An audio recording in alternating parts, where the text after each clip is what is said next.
पे और समझनी है कि जैसे इस बार की अर्निंग्स ने कोई बहुत एक्साइटमेंट मार्केट्स में नहीं जगाई।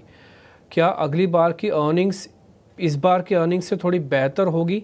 मैं इसलिए इतना शॉर्ट टर्म पूछ रहा हूँ आपसे, क्योंकि कम से कम वो आपके मूड को ठीक कर सकती हैं, भले अभी लेवल्स को पूरी तरह से ठीक ना करे।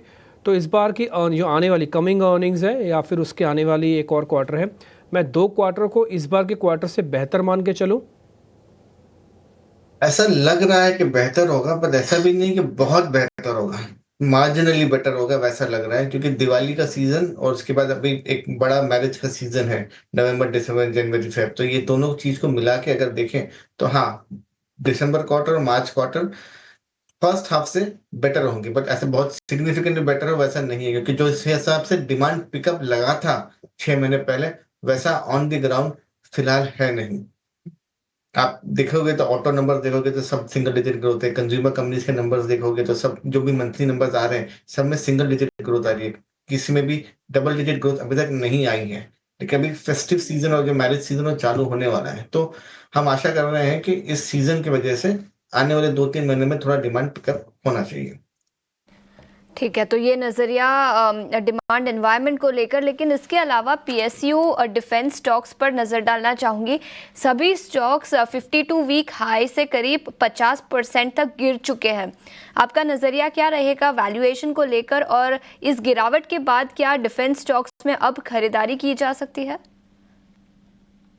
Clearly defence stocks best performing stocks थे। अगर आप एक साल पहले का डेटा देखें तो पीएसयू और डिफेंस, वहां पे मैक्सिमम मोमेंटम था, मैक्सिमम यूफोरिया था और मैक्सिमम रिटर्न भी बने थे।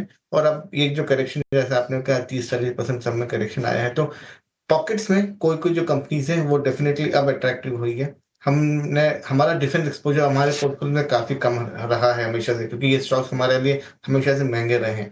अब ये जो 30-35% का जो करेक्शन आया है, उसके बाद definitely we started looking at this. तो अभी ये सब कंपनी में हमने फिर से एक वैल्यूएशन के रूप में काम करना वापस चालू किया। अब तक कुछ एक्शन लिया नहीं है, बट डेफिनेटली अब अट्रैक्टिव तो हो गए हैं, तो काम करके देखते हैं। कुछ होगा तो फिर इन्वेस्ट करेंगे।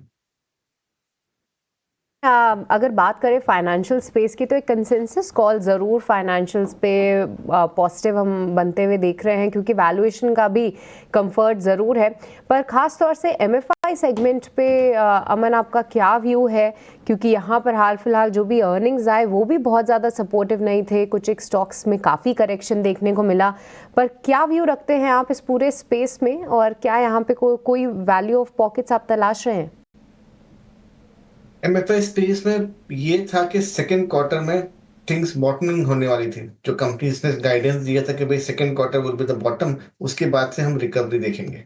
सेकेंड क्वार्टर के जो नंबर्स आए हैं उसके बाद की जो कमेंट्री है, उस कमेंट्री से लग रहा है कि सेकेंड क्वार्टर बॉटम नहीं है और रिकवरी थोड़ी डिलेड है। तो थर्ड क्वार्टर में इमीडिएटली रिकवरी नहीं है, मे बी फोर्थ क्वार्टर या फर्स्ट क्वार्टर में रिकवरी होगी। स्टॉक्स ऑब्वियसली करेक्ट हो गए हैं, काफी सारे स्टॉक्स बुक वैल्यू पे आ गए हैं, थोड़े बुक वैल्यू से डिस्काउंट में भी चले गए हैं, तो वैल्यू डेफिनेटली आ गई है।